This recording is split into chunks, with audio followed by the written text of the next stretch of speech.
Hello everybody, this is Jasmine continuing on with our inspirational stories.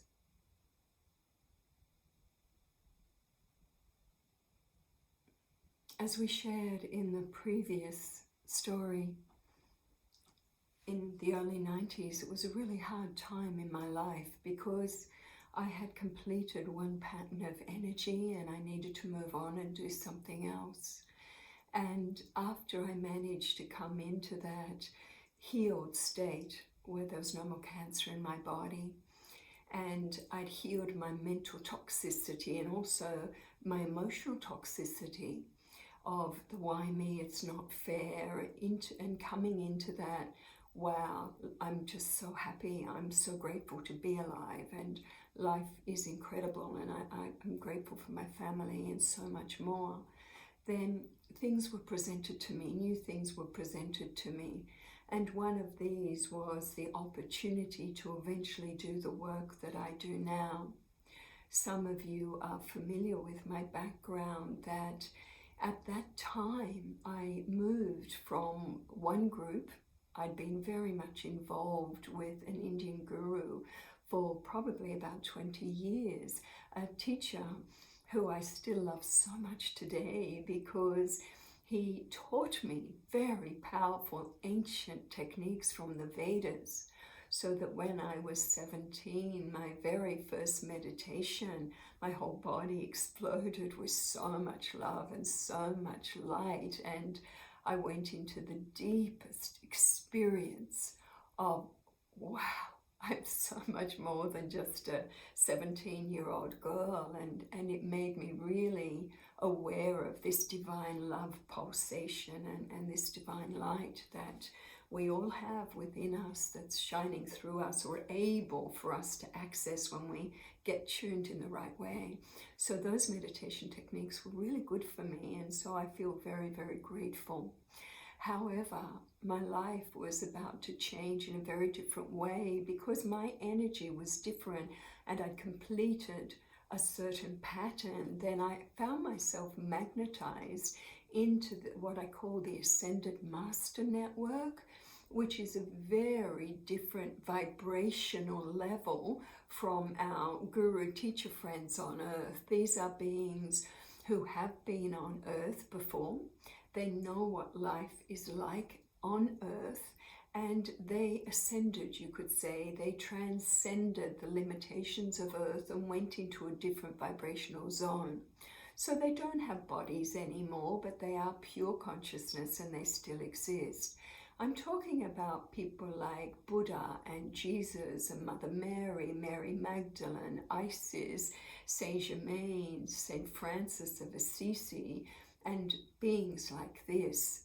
So there is this beautiful Ascended Master Network that the Theosophical Society talks about, that Madame Blavatsky was very connected into, and suddenly I found myself that I'd been vibrated into this new pattern of energy as these beings started to come into my meditations.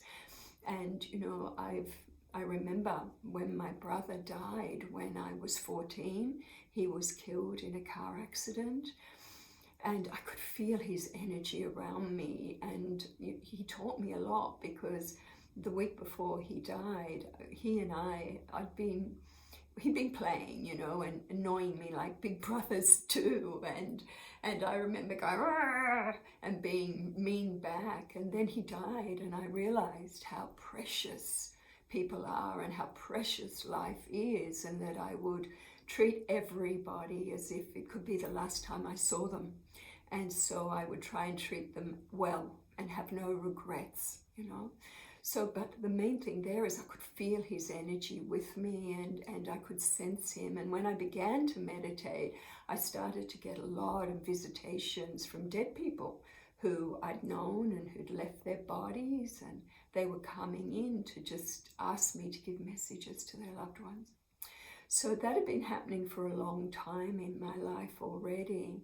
And so at that particular junction in my life, in about 1992, the end of 1992, after I'd cleared the cancer and got into the zone of gratitude and peace with all the changes in my life, I'd started to connect in with this new network and become very interested in their messages. And their messages were very much about personal ascension, coming into a state of unity and oneness within. And also they were talking about a time of global ascension. And then much later they began to talk about universal ascension, which is the time we're in now, where things are changing on many different levels. And I remember just going into following this guidance and being presented with the opportunity to do the 21-day process. And my body was ready. Because of what I'd gone through, I came into it with a very, very well-tuned instrument. So I clicked into this quite easily and could stabilize quite easily. But I was also very, very naive. I had no idea that people who were meditating hadn't felt this love, hadn't been infused with this light, hadn't had the experiences I'd had. And it was such a crazy thing to do that I just thought everyone has discernment, that they would only do this if it really called their heart and they were vibrationally ready. But people were starting to see it as a quick fix for other problems, which it's not. In fact, if we don't have the right motivation, it can create problems. So I talked about it. People noticed that I wasn't taking physical food anymore and were asking me why, what was going on. And I shared that I'd gone through this initiation, spiritual initiation, and a byproduct, an unexpected byproduct, was I just wasn't hungry anymore. But people were reacting. They were angry and disbelieving, and that's not true. And I didn't understand fully what had happened, and I couldn't explain it scientifically. I just knew that I had no hunger anymore. And one day I was in my meditation room at home, and I was deep in meditation, and I was practicing some self-mastery techniques. I decided that I wanted to travel, and I thought, well, best thing to do is bilocation or transmigration, dematerialization. And so I thought, I know, I'd read the techniques, I was going to practice that. How about you move your consciousness, expand consciousness to a new destination, and then you call your molecular structure to follow you. And you know, I remember practicing, and my foot disappeared. One day, my foot disappeared, and I could feel it disappearing, and I looked down and it wasn't there. The rest of me was, but my foot was missing. And I just went, ah, it works, and I dropped straight back into my body, because this is not the right energy. You have to hold focus when you're in alchemical mastery. And so suddenly I'm right back in my body, and this being appeared in my bedroom. It just zoomed on in like Star Trek, like beam me up or beam me down, you know, that, for those of you who love Star Trek. And this being was there in this violet light, shimmering violet light. And I've realized that when you are connected to these beings of light, or they're part of your pattern of energy, that you recognize them. Every cell of your being recognizes whose presence you're in. And so I realized it was Saint Germain. Now, Saint Germain's a fascinating character. I'm told that he had the life of Joseph of Arimathea supporting Jesus, that he was Lao Tzu, bringing in the Taoist tradition in China, and then he came in to be in the body of the Comte Saint Germain, who worked a lot as an immortal in Europe for a long time, and was also part of the Trans-Himalayan Brotherhood of Almoira and Kutumi and others. So here is this being just beaming into my bedroom, and he just said one thing to me. He said, all right, it's time for you to choose. You can choose the path of self-mastery and playing like you're playing in your quiet time, in your meditation, or you can choose the path of service. What feels right? What do you want? And I thought about it. I went, okay, all right, I just choose the path of service. And he said, great. Now we have one question for you. This being nourished by prana, where you don't need physical food because you're being fed in a different way, is this real for you? And I thought, what a stupid question. Of course it's real for me. I've been doing it for months and I'm getting stronger and my body's great. And I know by the living of it, it's absolutely real. You know this. You guys know everything. And he said, yes, but we want to know you know. We want to know that you have no doubt that every part of you knows this as a truth. Can you say yes? And it was like, yes, I can definitely say yes. And he said, okay, we have a job for you. And I went, okay, what is that? And he said, not in so many words, but it was the whole imprinting. And it was almost like, we want you to take on board the global media. We want you to take on board the pharmaceutical industry, the billion-dollar food industry. You need to know what you're getting involved in if you say yes. And we want you to bring your experiences of being nourished in this way to the West. And it will mean challenging many industries, particularly pharmaceutical and food industry, and even dealing with the media as a tool of education. And I just laughed and I said, no way, not going to happen. No, I'm not stupid.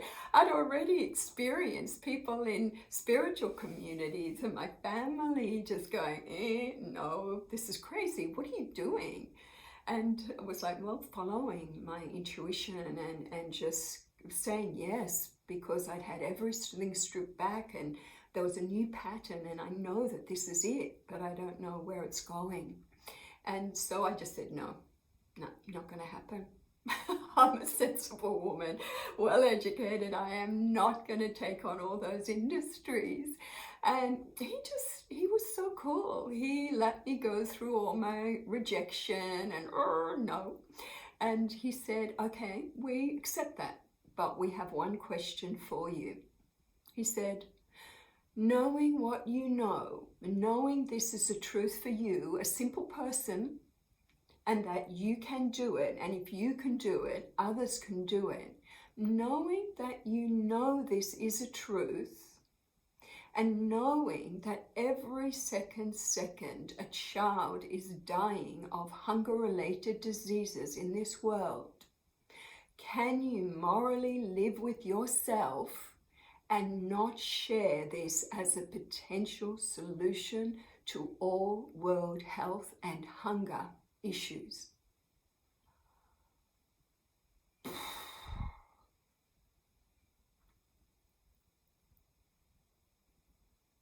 And the answer was no. No, I couldn't. Even though I didn't know what had happened in my body, even though I didn't know the science of it, what I did know was this was real and it was working for me. And I'm not a special person and I'm not a guru and I'm not an ascended master. I'm just a simple person who'd been living a certain way for a long time, who was able to be triggered into this because of humility of having everything stripped away, of having healed my body of cancer, of having a clean system, and that for whatever reason I'd locked into this and it was real for me and it was working for me. And could I say no when it was in that context? And so I said, all right, okay. If this is real, if this is not an imagination, if you are really here before me, which it feels so real, and I'll never forget, I won't forget the feeling or the vision. If it's real, then set it up. I say yes, make it true, make it happen. And then a whole journey began, which I am happy to talk of in more detail later. But the point of this is, can we just say yes sometimes? Can we follow the call of our heart? Can we follow our intuition? Can we follow what really feels right?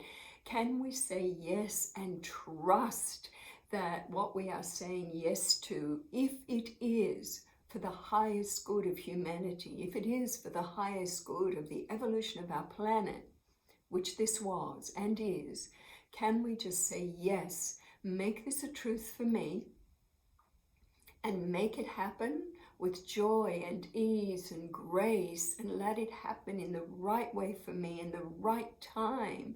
And be very clear, because these were things I didn't ask for.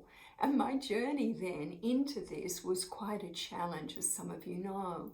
So can we say, yes, yes, yes, I am here and I am ready to fulfill what I was born to do, what I've been born to do.